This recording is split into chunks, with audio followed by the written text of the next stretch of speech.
Guys, and welcome to Leah's Lifestyle. We're back at it again with part 2 of Berkshire Hathaway Letters to Shareholders 1985. So without further ado, let's jump right into it where we ended off. There is an investment postscript in our textile saga. Some investors weigh book value heavily in their stock buying decisions, as I, in my early years, did myself, and some economists and academics believe replacement values are of considerable importance in calculating an appropriate price level for the stock market as a whole. Those of both persuasions would have received an education at the auction we held in early 1986 to dispose of our textile machinery. The equipment sold, including some disposable of in the few months prior to the auction, took up about 750,000 square feet of factory space in the New Bedford and was eminently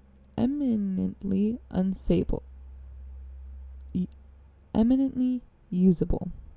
It originally cost us about $13 million, including $2 million spent in 1980 to 84, and had a current book value of $865,000.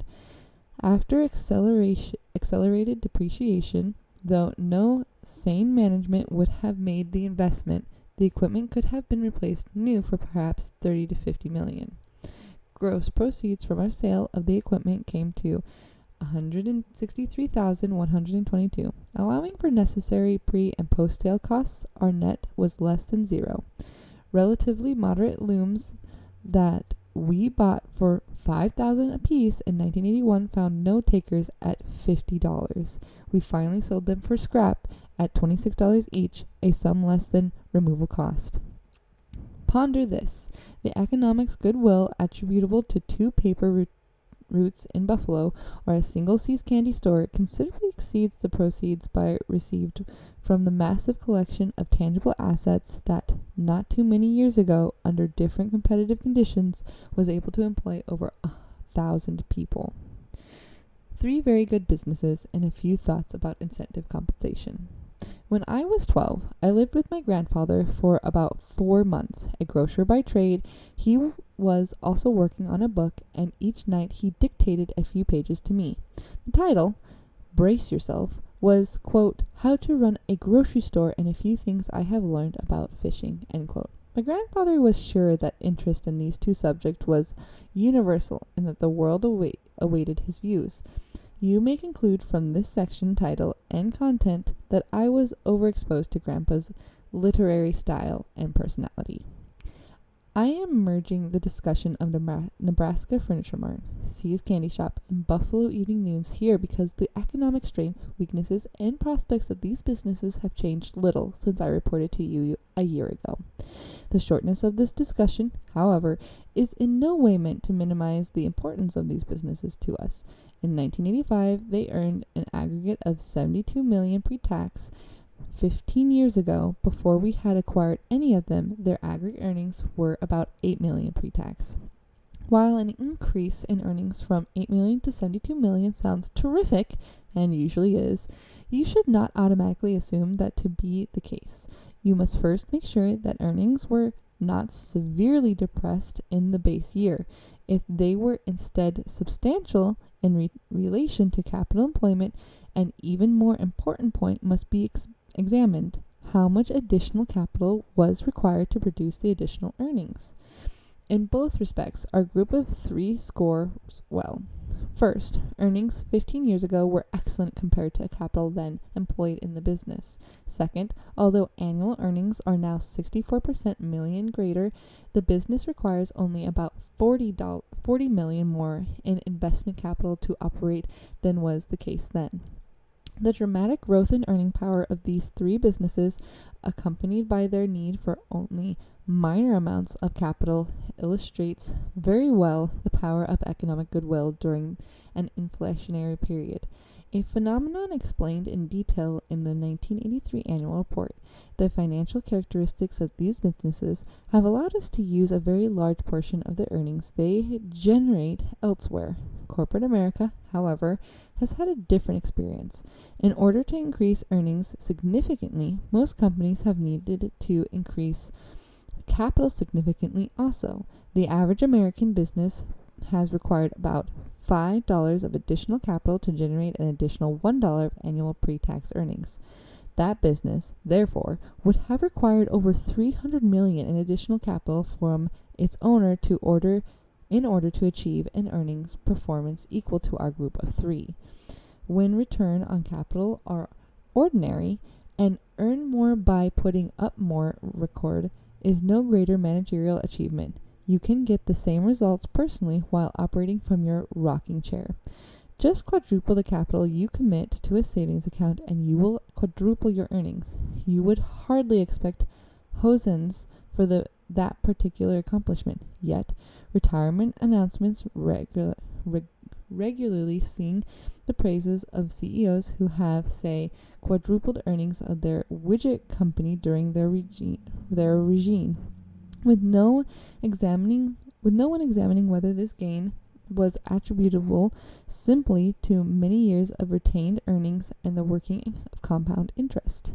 If the widget company consistently earned a superior return on capital throughout the period, or if capital employed only doubled during the CEO's regime, the praise for him may be well deserved. But if return on capital was lackluster and capital employed increased in pace with earnings, applause should be withheld. A savings account in which interest was reinvested would achieve the same year-by-year increase in earnings, and at only 8% interest would quadruple its annual earnings in 18 years. The power of this simple math is often ignored by companies to the detriment of their shareholders. Many corporate compensation plans reward managers handsomely for earnings increase produced solely or in large part by retained earnings, i.e., earnings withheld from owners. For example, 10-year fixed-price stock options are granted routinely, often by companies whose dividends are only a small percentage of earnings. An example will illustrate the inequities possible under such circumstances. Let's suppose that you had a $100,000 savings account earning 8% interest and quote-unquote managed by a trustee who could decide each year what portion of the interest you were to be paid in cash. Interest not paid out would be quote-unquote retained earnings added to the savings account to compound. And let's suppose that your trustee, in his superior wisdom, set the quote-unquote payout ratio at 1/4 of the annual earnings. Under these assumptions, your account would be worth $179,084 at the end of 10 years. Additionally, your annual earnings would have increased about 70% from $8,000 to $13,515 under this inspired management. And finally, your quote-unquote dividends would have increased commensurately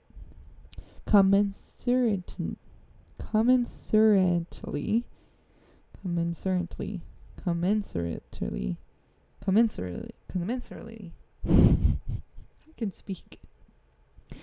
Rising regularly from $2,000 in the first year to $3,378 in the 10-year. Each year, when your manager's public relations firm prepared its annual report to you, all of the charts would have held lines marching skyward. Now, just for fun, let's push our scenario one notch further and give your trustee manager a 10-year fixed price option on a part of your quote-unquote business, i.e. your savings account. Based on its fair value in the first year, with such an option, your manager would reap a substantial profit at your expense from just having held onto most of your earnings. If he were both I'm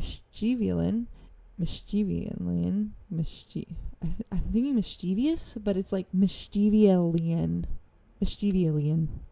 and a bit of a mathematician, your manager might also have cut the payout ratio once he was firmly entrenched. This scenario is not as far-fetched as you might think. Many stock options in the corporate world have worked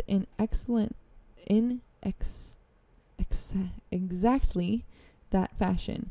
They have gained in value simply because management retained earnings, not because it did well with its capital in its hands. Managers actually apply a double standard to options, leaving aside warrants, which deliver the issuing corporation immediately and substantial compensation. I believe it is fair to say that nowhere in the business world are 10-year fixed prices options on all or a portion of business granted to outsiders. 10 months, in fact, would be regarded as extreme. It would be particularly unthinkable for managers to grant a long-term option on a business that was regularly adding to its capital. Any outsider wanting to secure such an option would be required to pay full for capital added during the option period. The unwillingness of managers to do unto outsiders, however, is not matched by its unwillingness to do unto themselves. Negotiating with oneself seldom produces a barroom brawl. Managers regularly engineer 10-year fixed-priced options for themselves and associates that, first, totally ignore the fact that retained earnings automatically build value, and second, ignore the carrying cost of the capital. As a result, these managers end up profiting much as they would have had they had an option on that savings account that was automatically built up in value. Of course, stock options often go to the talented, valued adding managers and sometimes deliver them rewards that are perfectly appropriate. Indeed, managers who are really exceptional almost always get far less than they should. But when the result is equitable, it is accidental. Once guaranteed, the option is blind to individual performance. Because it is irrevocable and unconditional, so long as a manager stays in the company, the sluggard receives rewards from his options precisely as does the star. A managerial Rip Van Winkle, ready to doze for 10 years, could not wish for a better incentive system. I can't resist commenting on one long-term option given an outsider that guaranteed the U.S. government on Chrysler shares as partial consideration for the government's guarantee of some life-saving loans. When these options worked out well for the government, Chrysler sought to modify the payoff, arguing that the rewards of the government were both far greater than intended and outsized in relation to its contribution of Chrysler's recovery. The company's anguish over what it saw as an imbalance between payoff and performance made national news. That anguish may well be unique. To my knowledge, no managers anywhere have been similarly offended by unwarranted payoffs arising from options guaranteed to themselves or their colleagues. Ironically, the rhetoric about options frequently describes them as desirable because they put the managers and owners in the same financial boat. In reality, the boats are far different. No owner has ever escaped the burden of capital costs, whereas an holder of a fixed price option bears no capital costs at all. An owner must weigh upside potentials against downside risks. An option holder has no downside. In fact, the business project in which you would wish to have an option frequently is a project in which you would reject ownership. I'll be happy to accept a lottery ticket as a gift, but I'll never buy one. In addition, policy also, the option holders' interests are best served by a policy that may ill serve the owner. Think back to the savings account example. The trustee holding his option would benefit from a no dividend policy. Conversely, the owner of the account should lean to a total payout so that he can prevent the option holding manager from sharing in the account's retaining earnings.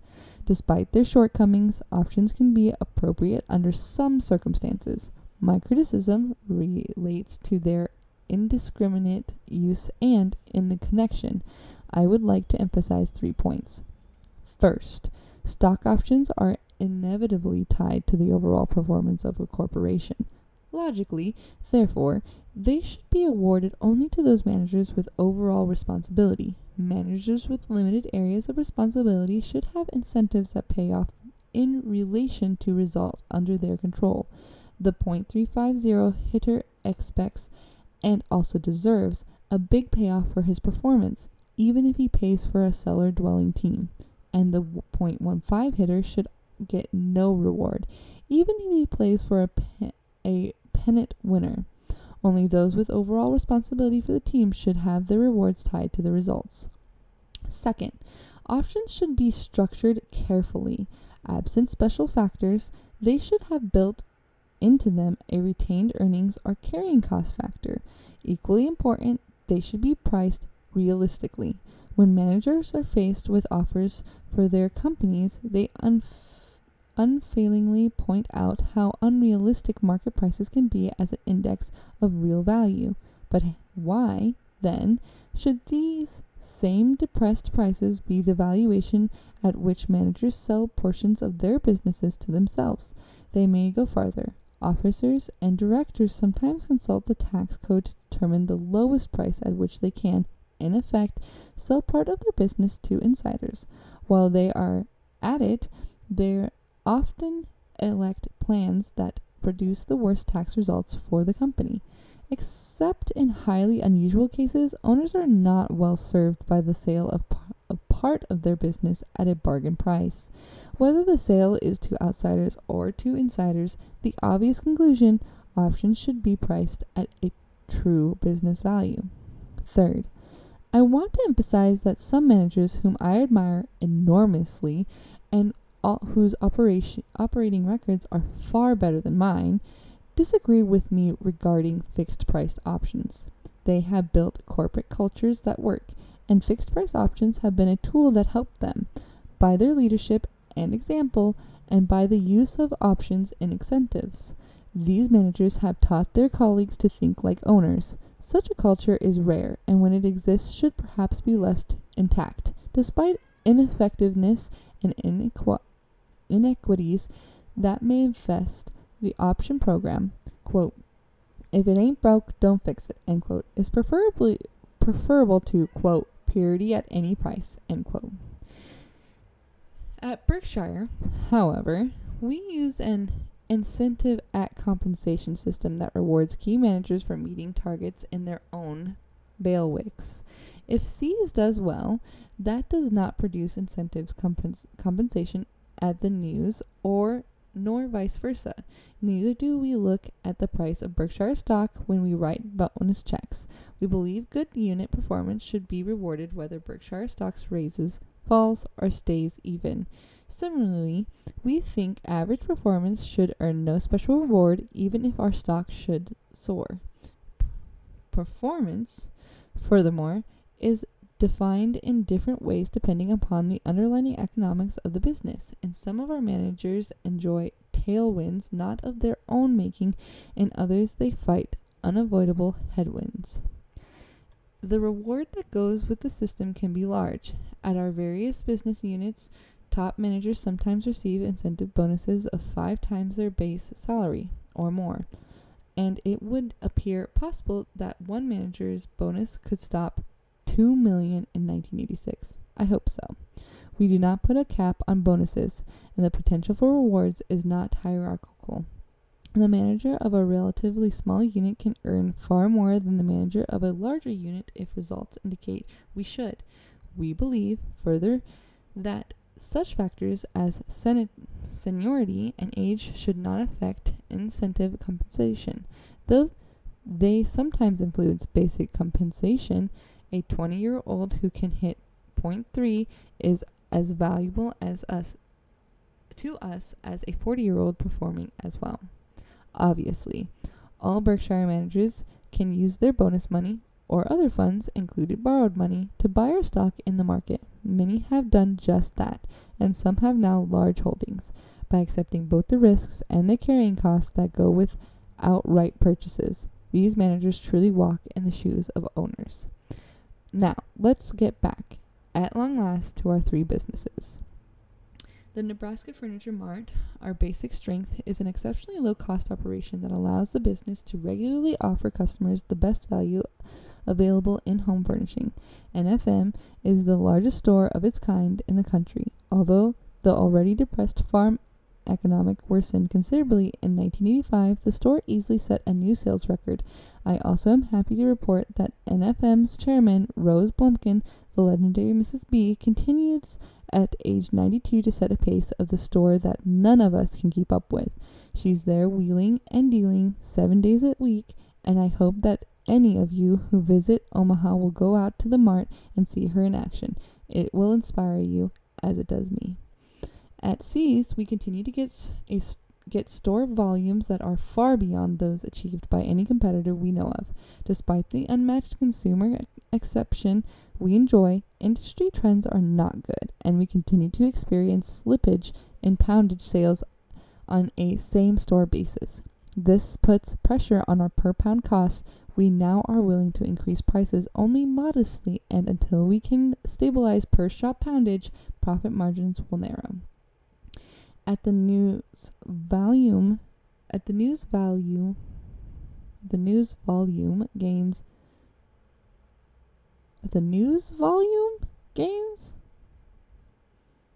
That's a weird sentence. The news volume gains are also difficult to achieve.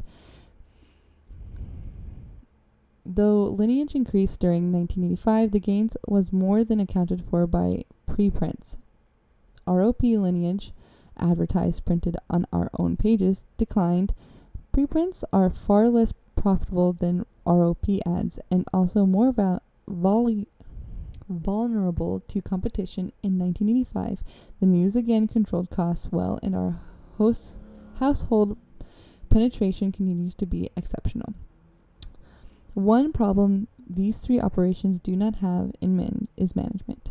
At C's, we have Chuck Huggins, the man we put in charge the day we bought the business. Selecting him remains one of our best business decisions. At the News, we have Stan Lipsey, a manager of equal caliber.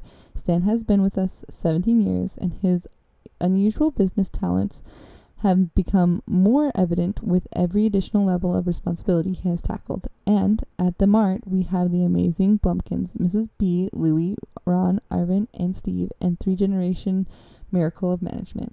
I consider myself extraordinarily lucky to be able to work with managers such as these. I like them personally as much as I admire them professionally. Insurance operations.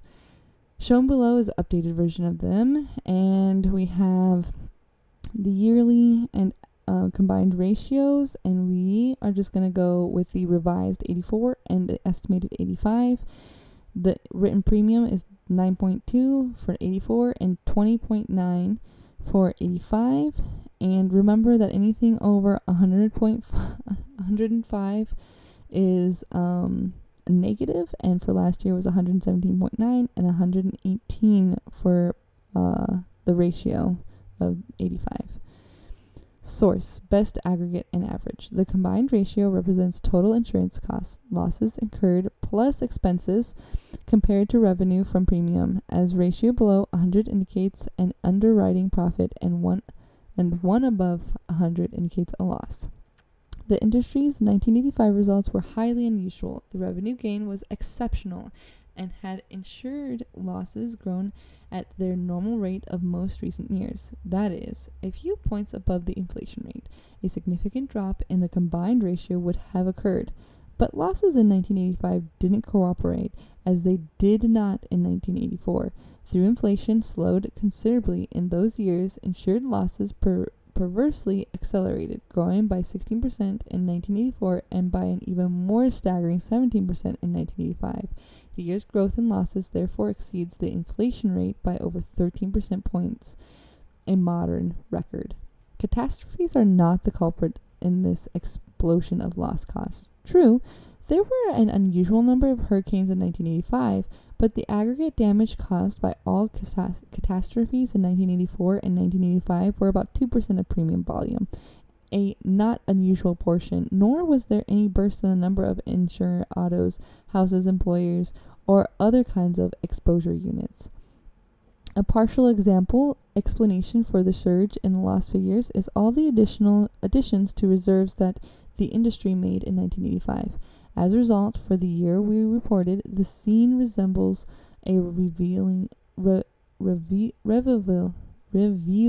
revival meeting. Shouting, "I've sinned, I've sinned." Insurance managers rushed forward to confess they had under-reserved in earlier years. Their correction significantly affected 1985 loss numbers. A more distributing ingredient in the loss surge is the acceleration in social or judicial inflation. The insurer's ability to pay as assumed overwhelming importance with jurors and judges in the assessment of both liability and damages. More and more, the deep pockets is being sought and found, no matter what the policy wording, the facts, or the precedents. This judicial inflation represents a wild card in the industry's future and makes forecasting difficult. Nevertheless, the short-term outlook is good. Premium growth improves as 1985 went along. Quarterly gains were as estimated 15, 19, 24%, and 22%. And barring a super catastrophe, the industry's combined ratio should fall sharply in 1986. The profit improved, however, is likely to of short duration. Two economic principles will see to that. First, commodity businesses achieve good levels of profitability only when prices are fixed in some manner or when capacity is short. Second, managers quickly add to capacity when prospects start to improve and capital is available.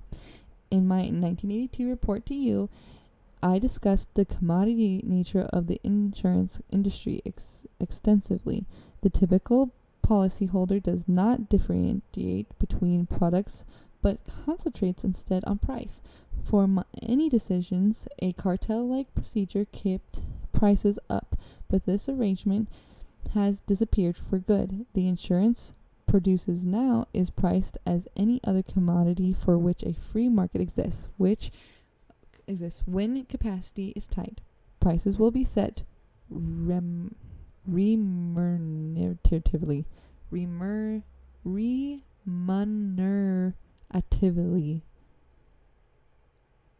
I don't know what that means. Otherwise, they will not be. Capacity currently is tight in many lines of insurance. Though it is the industry, unlike most, capacity is an attitudinal concept, not a physical fact. Insurance managers can write whatever amount of business they feel comfortable writing, subject only to a pressure applied by regulators and best the industry's authoritative rating service. The comfort level of both managers and regulators is tied to capital. More capital means more comfort, which in turn means more capacity. And the typical commodity business, furthermore, such as aluminum or steel, a long gestation process of birth of additional capacity. In the insurance industry, capital can be secured instantly. Thus, any capacity shortage can be eliminated in short order. That's exactly what's going on right now. In 1985, about 15 insurers raised well over $3 billion, pulling up capital so that they can write all the business possible in the better price now available. The capital rising trend has accelerated dramatically so far in 1986. If capacity additions continue in this rate, it won't be long before serious price cutting appears and next a fall in profitability. When the fall comes, it will be the fault of the capital raisers of 1985 and 1986, not the price cutters of 1980X. Critics should be understanding, however, as was the case in our textile example, the dynamics of capitalism cause each insurer to make decisions that for itself appear sustainable, but that collectively slash profitability. In the past reports, I have told you that Berkshire's strong capital position, the best in the industry, should one day allow us to claim a distinct competitive advantage in the insurer market. With the tightening of the market, that day arrived. Our premium volume more than tripled last year, following a long period of stagnation. Berkshire's financial strength and our record of maintaining unusual strength through the thick and thin is now a major asset for us in a secure good business. We correctly foresaw a flight to quality by many large buyers of insurance and reinsurance who belatedly recognized that a policy is only an IOU, and who, in 1985, could not collect on many of their IOUs. These buyers today are attracted to Berkshire because of its strong capital position. But in a development we did not foresee, we also are finding buyers drawn to us because our ability to ensure substantial risks sets us apart from the crowd. To understand this point, you need a few background facts about large risks. Traditionally, many insurers have wanted to write this kind of business. However, the willingness to do so has been almost always based upon reinsurance arrangements that allow the insurer to keep just a small portion of the risk itself while laying off most of the risk to its reinsurers. Imagine, for example, a director and officer, D&O, liability policy provides $25 million of coverage by various excess of loss reinsurance contracts. The company issuing that policy might keep the liability for only the first $1 million of any loss that occurs. The liability for any loss above that amount, up to $24 million, would be borne by the reinsurer of the issuing insurer. In trade parlance, a company that issues a large policies but retains relatively little of the risk for its own account writes a large gross line but a small net line. In any reinsurance arrangement, a key question is how the premiums paid for a policy should be divided among the various layers of risk. In our D&O policy, for example, a part of the premium received should be kept in the issuing company to compensate it fairly for taking the first $1 million of risk, and how much should be passed on to the reinsurers of compensation them fairly for taking the risk between $1 million and $25 million. One way to solve this problem might be deemed the Patrick Henry approach. Quote, "I have but one lamp by which my feet are guided, and that is the lamp of experience." End quote. In other words, how much of the total premium would reinsurers have needed in the past to compensate them fairly for the losses they actually had to bear? Unfortunately, the lamp of experience has always provided imperfect illumination of reinsurers because so much of their business is long tail, meaning it takes many years before they know that what their losses are. Lately, however, the light has not only been dim, but also grossly misleading in the image it has revealed. That is, the court's tendency to grant awards that are both huge and lacking in precedent makes reinsurers usually extrapolations or inference from past data a formula for disaster. But, out with Patrick Henry and in with Pago. Quote, "The future ain't what it used to be." End quote. The Bergian uncertainty of the business, coupled with the entry into reinsurance of many unsophisticated participants, worked in recent years in favor of issuing companies writing a small net line. They were able to keep a far greater percentage of premiums than risk. By doing so, the issuing company sometimes made money on businesses that was distinctly unprofitable for the issuing and reinsurance companies combined. This result was not necessarily by intent. Issuing companies generally knew no more than reinsurers did about the ultimate cost that would be experienced by higher layers of risk. Inequities of this sort have been particularly pronounced in lines of insurance in which much change was occurring and losses were soaring, e.g., professional malpractice, D&O products liability, etc. Given these circumstances, it is not surprising that issuing companies remained enthusiastic about writing business long after premiums became woefully inadequate on a gross basis. An example of just how desperate results have been for issuing companies versus their reinsurers and provided by the 1984 financials of one of the leaders in the large and unusual risks. In that year, the company wrote about $6 billion of businesses and kept around $2.5 billion of the premiums, or about 40%. It gave the remaining $3.5 billion to reinsurers. on the part of the business kept, and the company's underwriting's loss and less than $200 million, an excellent result in that year. Meanwhile, the part laid off produced a loss of overall $1.5 billion for the reinsurers. Thus, the issuing company wrote at a combined ratio of well under 110, while its reinsurers participating in precisely the same policies came to considerably over 140. These results was not attributable to natural catastrophes. It came from a run-off-the-mill insurance losses, occurring, however, in surprising frequencies and size. The issuing company's 1985 report is not yet available, but I would predict it will show that dramatically unbalanced result continued.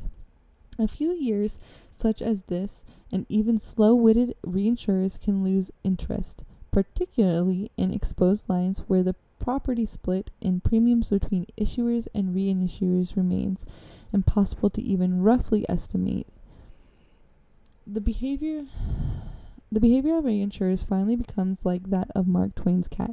Having once sat on a hot stove, it never did so again. But it's never again sat on a cold stove either. Reinsurers have had so many unpleasant surprises in long-tailed casualty lines that many have decided, probably correctly, to give up the game entirely, regardless of price inducement. Consequently, there has been a dramatic pullback of reinsurers' capacity in certain important lines. Capacity in certain lines. Woo! I can read. This development has left many issuing companies under pressure. They can no longer commit their reinsurers time after time for tens of millions per policy as they so easily could do only a year or two ago, and they do not have the capital and or appetite to take on larger risks for their own account. For many issuing companies, gross capacity has shrunk much closer to net capacity, and that is often small indeed. At Berkshire, we have never played the lay it off at a profit game, and until recently, that put us at a severe disadvantage in certain lines. Now the tables are turned. We have the underwriting capability, whereas the others do not. If we believe the price is to be right, we are willing to write a net line larger than that of any of the largest insurers. For instance, we are perfectly willing to risk losing $10 million of our own money on a single event as long as we believe that the price is right and that the risk of loss is not significantly correlated with other risks we are insuring.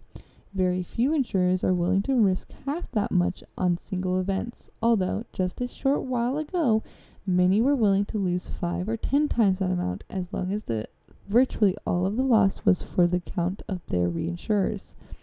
In mid-1985, our largest insurance company, National Indemnity Company, broadcast its willingness to underwrite large risks by running an ad in 3 issues of an insurance weekly. The ad solicited policies of only large size, those with a minimum premium of $1 million. This ad drew a remarkable 600 replies and ultimately produced premiums totaling about $50 million. Hold the applause. It's all long-tail business, and it will be at least 5 years before we know whether this marketing success was also an underwriting success. Today, our insurance subsidiaries continue to be sought out by brokers searching for large net capacity. As I have said, this period of tightness will pass. Insurers and reinsurers will return to underpricing, but for a year or two, we should do well in several segments of our insurance businesses. Mike Goldberg has made many important improvements in the operations, prior mismanagement by our chairman having provided him ample opportunity to do so. He has been particularly successful recently in hiring young managers with excellent potential. They will have a chance to show their stuff in 1986.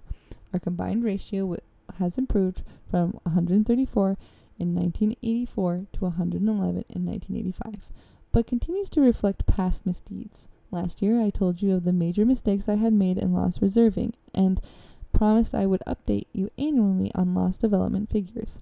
Naturally, I made this promise thinking my future record would be much improved. So far, this has not been the case. Details on last year's loss development are on page 50 to 52. They reveal significant under reservings at the end of 1984, as they did in the several years preceding. The only bright spot in this picture is that virtually all of the under receiving revealed in 1984 occurred in the reinsurance area, and there, in very large part, in a few contracts that were discontinued several years ago. This explanation, however, recalls all too well a story told me many years ago by then chairman of General Reinsurance Company. He said that every year his managers told him that, quote, except for the Florida hurricane or except for Midwestern tornadoes, end quote, they would have had a terrific year. Finally, he called the group together and suggested that they form a new operation, the Except for Insurance Company, in which they would henceforth place all the business that they later wouldn't want to count. In any business, insurance or otherwise, except for, should be excused from the lexicon. If you are going to play the game, you must count the runs scored against you in all 9 innings, and any manager who consistently says except for and then reports on the lessons he had learned from his mistakes may be missing the only important lesson, namely that the real mistake is not the act, but the actor. Inevitably, of course, business errors will occur, and the wise manager will try to find the proper lessons in them, but the trick is to learn most lessons from the experience of others. Managers who have learned much from personal experience in the past usually are destined to learn much from personal experience in the future. Geico, 38% owned by Berkshire, reported an excellent year in 1985 in premium growth and investing results,